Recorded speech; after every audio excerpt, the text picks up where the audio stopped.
নমস্কার বন্ধুরা, Indian equity market এবং ইন্ডিয়ার লং টার্ম ইনভেস্টরদের জন্য মার্কেটে আরও একটা বিশাল বড় পজিটিভ নিউজ, একটা বললে ভুল হবে, অ্যাকচুয়ালি ব্যাক টু ব্যাক দুটো তিনটে পজিটিভ নিউজ অপেক্ষা করছে, যার জন্য ইন্ডিয়ান মার্কেটে সোমবার দিন একটা বিশাল বড় গ্যাপ আপের এক্সপেকটেশন আমরা রাখতে পারি। এই মুহূর্তে গিফট নিফটি ইন্ডিয়ান মার্কেট যে পজিশনে ক্লোজিং দিয়েছে সেখান থেকেও 1.2%-এর আশেপাশে পজিটিভে ট্রেড করছে, অ্যাভারেজ 24,700 ক্রস করে বসে আছে। টোটাল গ্লোবাল মার্কেটে একতরফা র্যালির এক্সপেকটেশন রাখা যাচ্ছে। এবার কোশ্চেন হচ্ছে, লাস্ট 15-20 দিন আগে যারা নিফটি 22,200 বা 22,180-র আশেপাশে লেভেলটাকে মিস করে গেছে, সে সময় প্যানিক সেলিংয়ে হয়তো আপনাদের প্যানিকে এনেছিল, অথবা 100% কনভিকশন পাচ্ছিলেন না ইনভেস্ট করার জন্য, তারা কি এখানে লামসাম ইনভেস্টমেন্টের ডিসিশন নিতে পারে? মানে যারা মার্কেটের ওই বটমটাকে মিস করে গেছে তারা কি এই লেভেলে আবার ইনভেস্টমেন্ট শুরু করতে পারে? এরকমই কিছু কোশ্চেন হয়তো বিগিনার ইনভেস্টরদের মাথায় ঘোরাফেরা করছে। তো চলুন কারেন্ট মার্কেট আপডেট এবং মার্কেটের জন্য সোমবার কি কি পজিটিভ নিউজ অপেক্ষা করে আছে, তার পিছনে কি কি লজিক রয়েছে সেই পয়েন্টসগুলো, এবং তার সাথে এই মার্কেট কন্ডিশনে বিগিনার ইনভেস্টর হিসেবে আমাদের ফ্রেশ ইনভেস্টমেন্টের ডিসিশন নেওয়া উচিত কিনা, আর ফ্রেশ ইনভেস্ট করলে কোথায় কোন ধরনের রিস্ক থাকতে পারে বা কোন ধরনের কোম্পানিতে ফ্রেশ ইনভেস্ট করা যেতে পারে, সেই পয়েন্টসগুলোই এই ভিডিওতে আপনার সাথে শেয়ার করব। কারণ নর্মাল যদি আপনি ইউটিউব প্ল্যাটফর্মে দেখেন তাহলে এখন সকলে মার্কেটের নতুন হাইকে প্রেডিকশন করতে ব্যস্ত, আর রিটেল ইনভেস্টররা প্রত্যেকবার যেই ফাঁদে ফাঁসে এবারও সেম ফাঁদেই তারা ফাঁসতে চলেছে, যে কারণে কোনো ভুল ডিসিশনের হাত থেকে বাঁচানোর জন্যই আমি আমার 9 বছরের এক্সপিরিয়েন্সে যা যা পয়েন্টস বুঝেছি এই মার্কেটে আমি আপনার সাথে প্রোভাইড করব। তো সবার প্রথমে গিফট নিফটি যে কারণে একটা বড় উছাল দিয়ে আছে, মানে লম্ফজম্প করছে, সেটার পিছনে কি কি লজিক রয়েছে? বেশ কিছু সাইন রয়েছে যেটা আমাদের এশিয়ান মার্কেটের জন্য বিশাল বড় পজিটিভ, আর এশিয়ান মার্কেটে ইন্ডিয়ান মার্কেট একটা গ্রেট পজিশনে রয়েছে, কারণ এশিয়ান মার্কেটের মধ্যে ইন্ডিয়ান মার্কেটই কিন্তু সব থেকে বেশি আন্ডার পারফরমেন্স করেছিল। বিগ ব্রেকিং নিউজের মধ্যে সবার প্রথম নিউজ, যেটা জাস্ট এই ভিডিওটি রেকর্ডিং এর 5-7 মিনিট আগেই রিলিজ হয়েছে, ডোনাল্ড ট্রাম্প বলেছে যে স্ট্রেট অফ হরমুজকে 100% ওপেন করে দেওয়া হয়েছে এবং স্ট্রেট অফ হরমুজের সমস্ত রিস্ক বর্তমানে ঝেড়ে পুছে উধাও হয়ে গেছে, যেটা ইন্ডিয়ান মার্কেটের জন্য পজিটিভ নিউজ। এবং ক্রুড অয়েল একটা বিশাল বড় ডাউন ট্রেন্ডে চলে এসেছে, যেটা ইন্ডিয়ান ইকোনমির জন্য পজিটিভ সাইন, যার কারণে বর্তমানে এই মুহূর্তে গিফট নিফটি গ্লোবাল মার্কেটে সব থেকে বেস্ট পারফরমেন্স দেখাচ্ছে। হয়তো সোমবার দিনে এই পজিটিভ নিউজ যদি বজিয়ে থাকে, আমরা আবার একটা বিশাল বড় গ্যাপ আপ ওপেনিং দেখতে চলেছি। সেকেন্ড পয়েন্ট, 34 বছরের লড়াই সেখানে দি এন্ড ঘটিয়ে দিয়েছে ডোনাল্ড ট্রাম্প, যেখানে ইসরায়েল এবং লেবাননের মধ্যে সিজফায়ার ঘোষিত হওয়ার চান্স দেখা যাচ্ছে, যেটা বিশাল বড় পজিটিভ সাইন। এটাও কিন্তু গ্লোবাল জিওপলিটিক্যাল টেনশনকে অনেক বেশি ইজি করে দেবে, কুল ডাউন করতে হেল্প করবে, যে কারণে এক্সপোর্ট রিলেটেড কোম্পানিগুলো বেটার পারফরমেন্সের আউটলুক দেখাতে পারে। তার সাথে মার্কেট আপ ট্রেন্ড কন্টিনিউ হলে কোন ধরনের কোম্পানি বেটার পারফরমেন্স করতে পারে, তো এই টাইপের নিউজগুলোর জন্য অ্যাকচুয়ালি ইন্ডিয়ান মার্কেট বেটার পারফরমেন্সের শেপ দেখাচ্ছে। এবার কোশ্চেন মেইন পয়েন্টসে আসি, যে যারা 22,200 লেভেলের আশেপাশে এটাকে মিস করে গেছে তাদের কি এখন বড় ইনভেস্টমেন্ট করা উচিত? আচ্ছা, সেই পয়েন্টসটা ডিসকাস করার আগে একটা ইনফরমেশন আপনাদের দিয়ে দিই।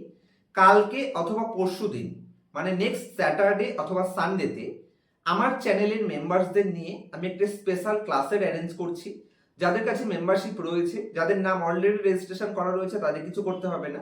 যাদের নাম এখনো রেজিস্ট্রেশন করা নেই তারা অবশ্যই ডেসক্রিপশনে আমার কন্ট্যাক্ট ডিটেলসে আমার সাথে কন্ট্যাক্ট করে নেবেন।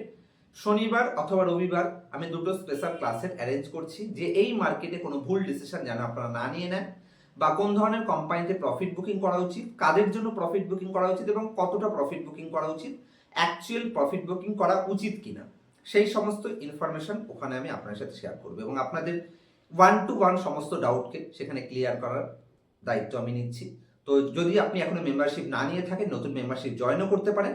জয়েন করলে আপনারা অবশ্যই নাম রেজিস্ট্রেশন করিয়ে নেবেন ডেসক্রিপশনে আমার কন্ট্যাক্ট ডিটেলসে হোয়াটসঅ্যাপের মাধ্যমে। তো যারা 22,200 লেভেলটা মিস করে গেছে তাদের কি এখন বড় ইনভেস্টমেন্টের ডিসিশন নেওয়া উচিত? দেখুন, এখানে বেশ কিছু লোকের দ্বিমত থাকতে পারে। আমি বলবো যারা মার্কেটের ওই গ্রেট অপরচুনিটিতে ইনভেস্ট করতে পারেনি তারা আবার এই হায়ার লেভেলে এসে ইনভেস্ট করা অ্যাকচুয়ালি তো এটা একটা ভুল ডিসিশন, কারণ লোয়ার লেভেলেই অ্যাকচুয়াল অপরচুনিটি। যদি আপনি একজন লং টার্ম ইনভেস্টর হয়ে থাকেন, মিনিমাম 1.5-2 বছর আপনার কাছে টাইম থেকে থাকে, তাহলে তো সেই লেভেলটাই সব থেকে বেস্ট ছিল। কারণ এখানে যদি আপনি আবার 2000-2500 পয়েন্ট নিফটি উপরে চলে যাওয়ার পরে ইনভেস্ট করছেন, কোনো কারণে ডোনাল্ড ট্রাম্প যদি আবার পাল্টি খেয়ে যায়, আবার সেই আপনাদের হায়ার লেভেলে ইনভেস্ট হবে, আবার মার্কেট নিচে চলে যাবে। আর প্রবলেমটা তো সেই জায়গাতেই যে কোয়ালিটি কোম্পানি নিচে চলে এসেছে বলে ভয়তে কিনতে পারেননি। তো যারা ভয় পেয়েছে তাদের যদি হায়ার লেভেলে আবার পারচেস করে, তা তো আরো প্রবলেম হয়ে যাবে। কিন্তু এখানে যদি আপনি অ্যাকচুয়াল লং টার্ম ইনভেস্টর হন, সে সময় যদি আপনার কাছে ক্যাপিটাল না থেকে থাকে, তাহলে বলবে এই লেভেলে আমরা ইনভেস্টমেন্টের ডিসিশন নিতে পারি। কিন্তু ওই স্টপ লস কনসেপ্ট থেকে দূরে থাকতে হবে, যে আমি XYZ কোম্পানি কিনলাম এবং অমুক পার্সেন্টের নিচে স্টপ লস দিয়ে দিলাম, তার নিচে গেলে বিক্রি করে দেবো। এই সমস্ত কনসেপ্ট কিন্তু আমার স্ট্র্যাটেজির এগেনস্টে, আর এগুলো রিটেল ইনভেস্টরদের ঝেড়ে বুঝে সাফ করতে পারে।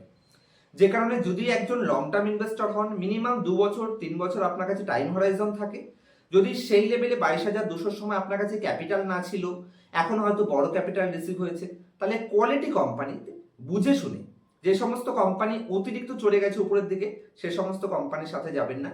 কোয়ালিটি কোম্পানি যাদের মধ্যে ভ্যালু রয়েছে, অ্যাভারেজ গ্রোথ রয়েছে বা কোয়ালিটি গ্রোথ রয়েছে, বিজনেস পটেনশিয়াল রয়েছে, সেরকম টাইপের কোম্পানিতে এক্সপোজার মেনটেন করে ডিসিশন নেওয়াই যায়। কোন টাইপের কোম্পানিতে ডিসিশন নিতে হবে? সবার প্রথমে স্ট্রাকচারাল ভিউ দেখবেন, যে নিয়ার ফিউচারে লং টার্ম গ্রোথ স্ট্র্যাটেজিতে যেন সে কোম্পানির বিজনেস মডেলের আউটলুক বেটার থাকে, এবং বিজনেস মডেলের সাথে সাথে মানে ইন্ডাস্ট্রির আউটলুকের সাথে সাথে কোম্পানি যেন ক্যাপেক্সের সাথে যুক্ত থাকে, এবং কোম্পানির ভ্যালুয়েশনে ভেরি রিসেন্টলি যেন বিশাল বড় পি এক্সপেনশন না হয়ে গিয়ে থাকে, সেরকম টাইপের কোম্পানি সিলেকশন করবেন। যদি আপনারা কোশ্চেনের মধ্যে রয়েছেন বা ডাউটের মধ্যে রয়েছেন, তাহলে আমাকে কমেন্ট সেকশনে জানাতে পারেন। আমি এরকম 5খানা কোয়ালিটি কোম্পানির লিস্ট আপনার সাথে প্রোভাইড করে দেবো, যে কোম্পানিগুলো এই মার্কেট কন্ডিশনেও আমরা চেক আউট করতে পারি বা ইনভেস্টমেন্টের ডিসিশন নিতে পারি। যদি আপনারা কমেন্ট সেকশনে জানান, তাহলে আমি কালকেই সকালবেলা সেরকম একটা ভিডিও তৈরি করে দেওয়ার চেষ্টা করব, যদি সঠিকভাবে আমি টাইম পেয়ে যাই। আর তা না হলে সোমবার দিন সকালের মধ্যে মার্কেট ওপেন হওয়ার আগেই আমি আপনার সাথে এরকম কিছু কোম্পানি ডিসকাস করে দেবো। আর মেম্বারশিপ যদি জয়েন হয়ে থাকে, অবশ্যই নাম রেজিস্ট্রেশন করিয়ে নেবে, সমস্ত ইনফরমেশন আপনার সাথে শেয়ার করব। আর আমি যদি আমার মার্কেটের অতীতের এক্সপিরিয়েন্স শেয়ার করি, আমি এর আগে যেটা লাস্ট 10-15 দিন আগে আপনাদের বহুবার বোঝানোর চেষ্টা করেছিলাম, যে মার্কেটের এক্স্যাক্ট বটম প্রেডিক্ট করতে যাবেন না। সেক্ষেত্রে এই যে বড় 4-5 দিনের র্যালিটা আসলো, যেখানে আমাদের এক একজনের পোর্টফোলিও মোটামুটি 15-20% করে উপরের দিকে রিকভারি করে গেছে, ম্যাক্সিমাম কোম্পানি সব 20-25% করে রিকভারি করেছে। তো এই বুল র্যালিটাকে আপনারা তাহলে মিস করতেন না, যেটা আমি বোঝানোর জন্যই 10-15 দিন আগে আপনাদের বহুবার কনফিডেন্স দেওয়ার চেষ্টা করেছি।